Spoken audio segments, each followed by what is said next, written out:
Upan Ai directs his puppets like an orchestra conductor. The history of the Burmese marionette theater goes back more than 500 years. In the late 17th century, it was Burma's most important performing art. The masters achieved such a high standing that they were allowed to criticize the king himself in their puppet shows.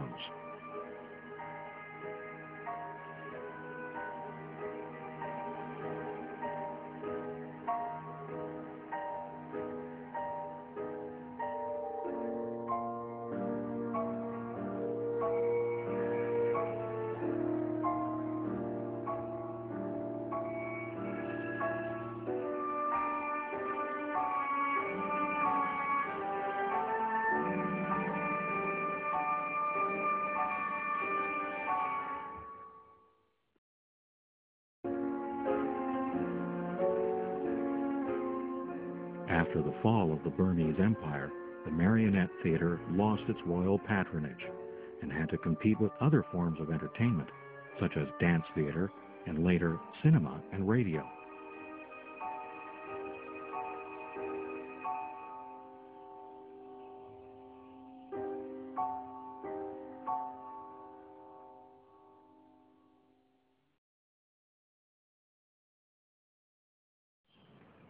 When I asked 92-year-old Zagyi Pian, one of the last remaining old masters, for a sample of his work, he gives me a private performance in front of his house.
At 6 o'clock in the morning, I meet the blind singer U San Chi on the U Bang Bridge near Mandalay.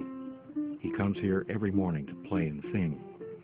Donations from passers-by are his only income. He says it's better in the evening around sunset. That's when the tourists come.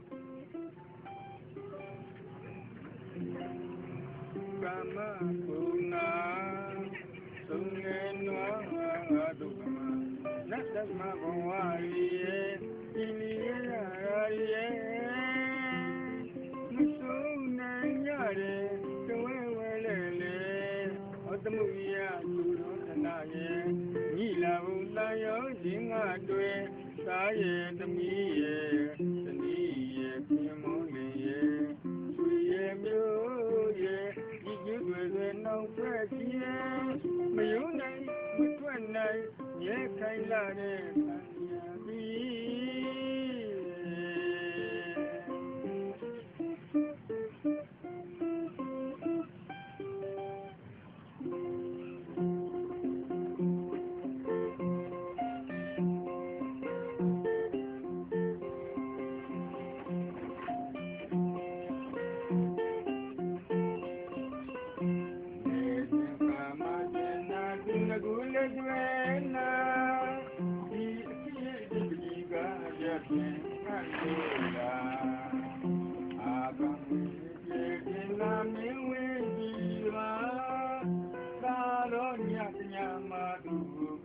Traditional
Their houses are set on bamboo stilts high over the wetland, and their world ends where the water ends. Once they were driven from the land. Since then, they live on the water and from the water.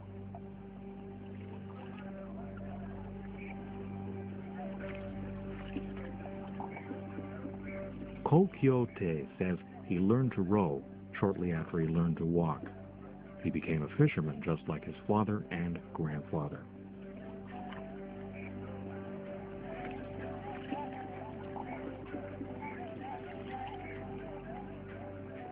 The sons of the lake, the Intas, have created their own microcosm.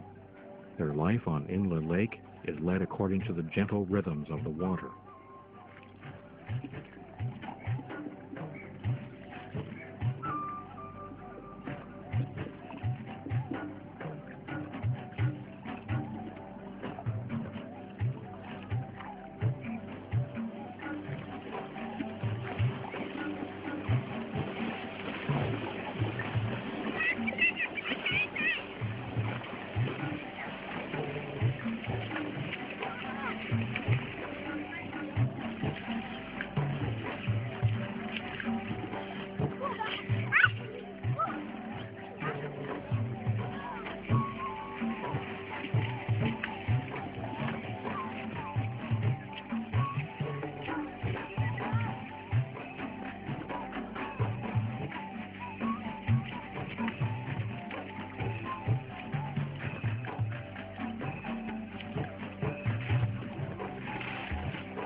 "78-year-old Da Mama Nang says she learned as a young girl to spin the fibers of the lotus blossoms into thread. She now seldom leaves her home on the water. While the men fish on the lake or tend their floating gardens, she helps her daughter with housework, looks after her grandchildren, and together with her sister weaves precious cloth from the lotus flower, the symbol of purity."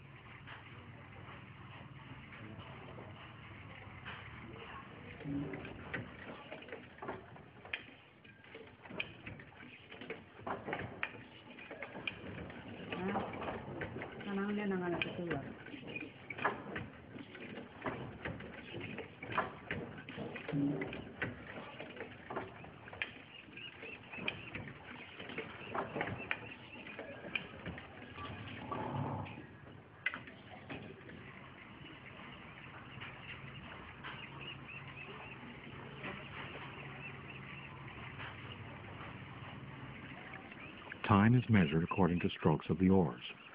The frantic pace of modern life is a long way away. It doesn't reach here.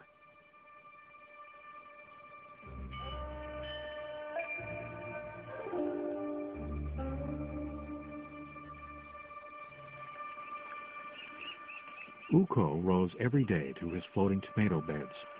It takes decades for a fertile garden to be built up from fast-growing water hyacinth, reeds, and mud.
Ko Mang Chi hurries to get to class on time.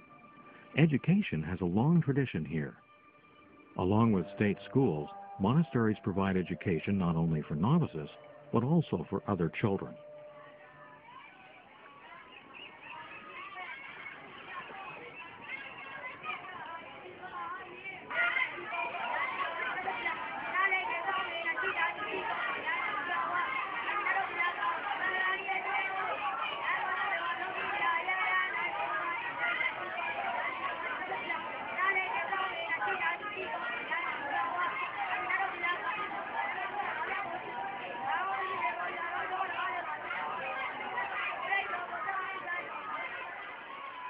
The abbot proudly explains that the first Europeans to visit Myanmar in the 16th century were surprised at the high level of education. Thanks to the monastery schools, almost all men and many women were able to read and write.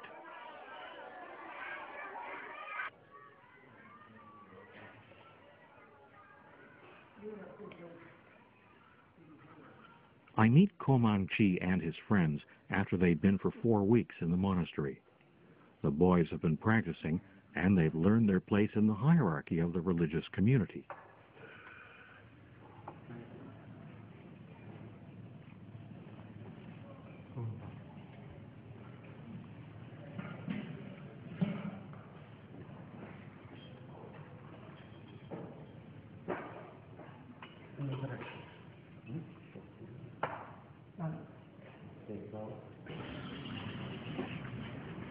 They patiently join the long line of red robes on the daily rounds to fill alms bowls with rice. There are thousands of them. The population provides over 170,000 monks and countless novices and nuns with daily sustenance. Here, the donors give thanks to the takers. The people thank the monks for giving them the opportunity to make merit, to improve their karma.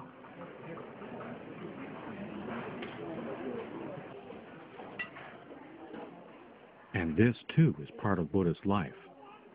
Part of the food received as alms is given to needy people and also to animals, as an expression of regard for all forms of life.